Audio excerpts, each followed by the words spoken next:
Back in the beginning of August, I made a video entitled Cheap Self-Hosting Server, where I took a Minisforum UM-350, configured it with Ubuntu Server 2204, and then I loaded LXD, and that is one of the systems that manages my LXD containers.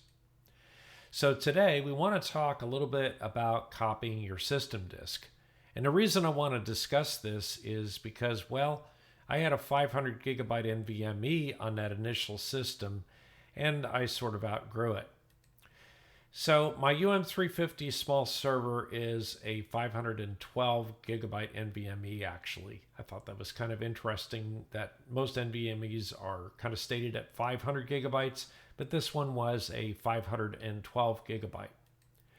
So VMS Rain, which is its node name, serves 17 LXD application containers that have larger storage requirements. There are things like Rocket Chat, Discourse, my website, and several other apps with increasing data requirements, and mostly it contains the publicly served apps that I have. So the solution is going to be to replace the 512 gigabyte NVMe drive with the 2 terabyte NVMe drive by copying the drive image of the 512 gigabyte device to the new 2 terabyte drive and enlarging the root file system. So I thought it would be valuable to go over that, because how many times have you wanted to replace an existing hard drive with a larger one? So Linux has drive imaging tools, things like Clonezilla, Part Image, Mondo Rescue, and lots of others. Most of them are open source. Windows has disk drive and partitioning imaging tools like Acronis EaseUS To Do Backup and Paragon Hard Disk Manager, and they also can use Clonezilla and many others. So copying a partition or an entire disk drive should really be an easy operation, and that's really what we want to talk about today. So copying a system boot drive includes making a copy of the master boot record, boot block, or the EFI boot partition, in addition to the data partitions that are on the drive. So Linux has a command called dd that means copy and convert. It's not called CC because the C compiler already used the acronym CC. So the dd command more recently has also been referred to as the disk data duplicator. The dd command is not used to copy single files like the Linux copy command cp.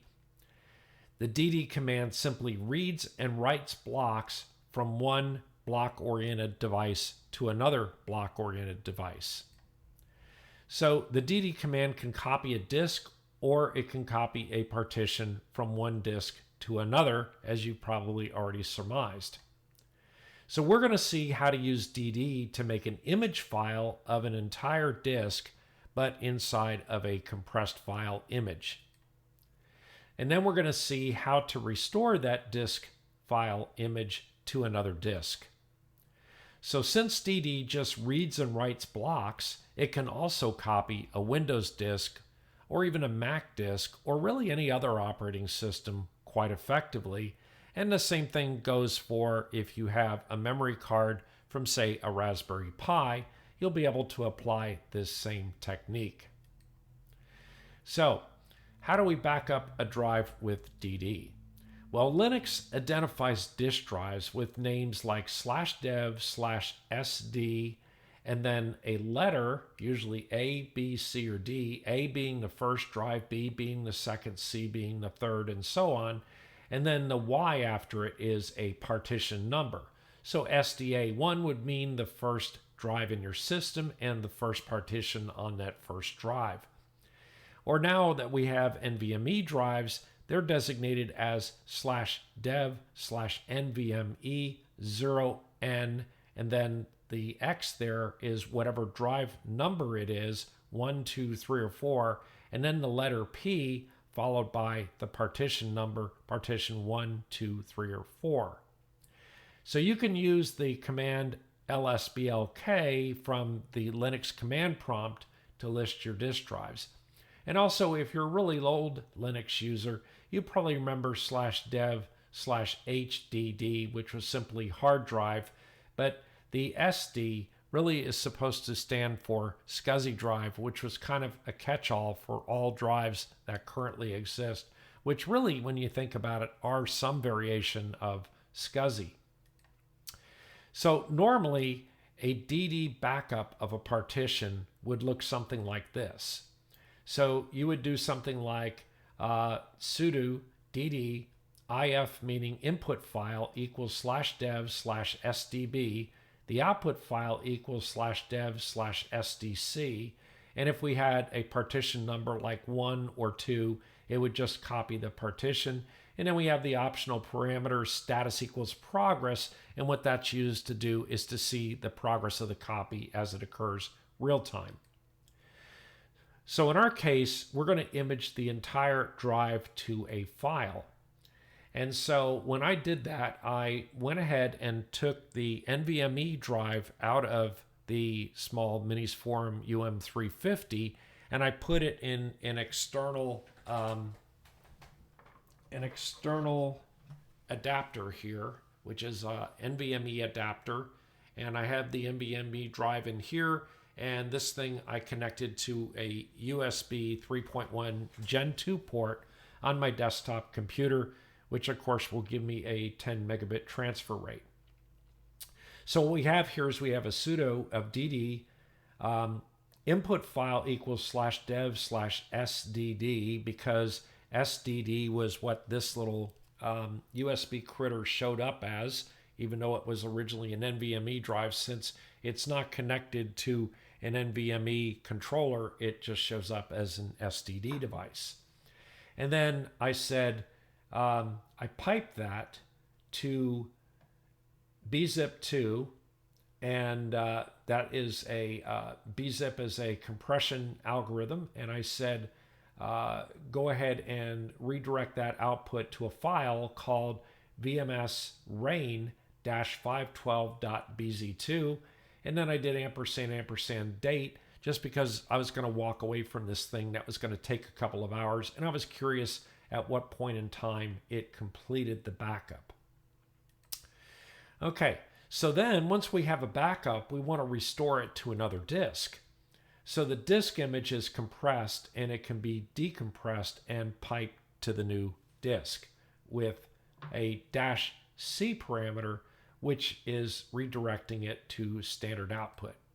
So the way that looks is I did a sudo bunzip2 -c of vmsrain-512.bz2, and we pipe that to the dd command, and the output file will be /dev/sdd. And all I really did was take the new 2 terabyte NVMe drive and put it inside of this adapter again.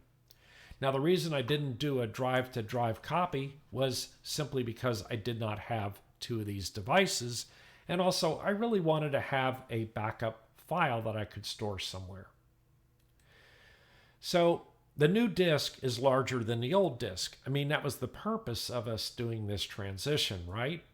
So the disk that you image has to be larger than your original disk. That kind of stands to reason, but just realize that's the case.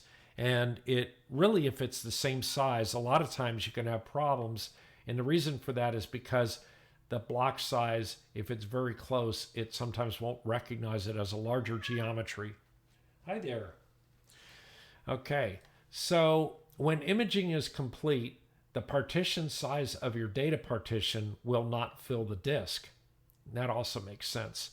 So in the case of Ubuntu server that uses the logical volume manager, remember that my UM-350 Minisforum device, I loaded Ubuntu server on it, and by default it uses logical volume manager. And in order to use all the space, you've got to expand the volume.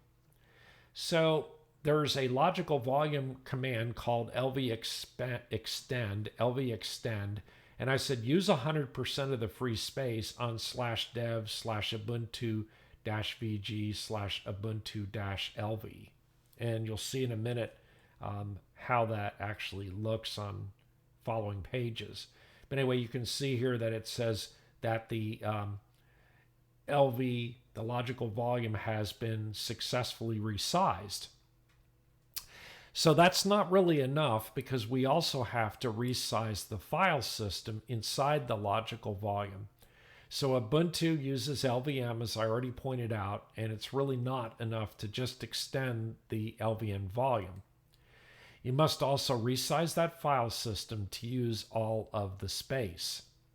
So if I did a DF, you can see that /device/mapper here, this is showing after I've expanded it, because I didn't think to do the screenshot before, but this is how the device shows up in an LVM listing.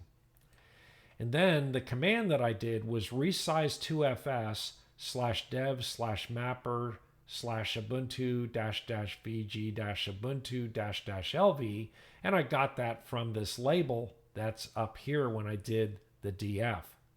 And so it went ahead and expanded the block size to be what it needed to be. So to see volume groups under LVM, you can also use a command called vg-display to see all the free space is allocated on the volume. So after doing this command, I did a sudo vg-display, and if you look down here, if you had free blocks, it means that you hadn't expanded to all the free space on the volume. And since I have 0 blocks showing, it means that my command was successful and it had been expanded. So what if you have just a simple partition? I mean, like a desktop operating system, and it's not running Logical Volume Manager. It's just a regular ext4 partition, primary partition, right? So if your partition's not using LVM, you can simply resize it with the gparted command, or you can actually, gparted being the graphical version of the parted partition manager, or you can use resize 2fs, but your disk can't be mounted. So that's going to be problematic if you're using a desktop system, because the desktop system will have the operating system mounted.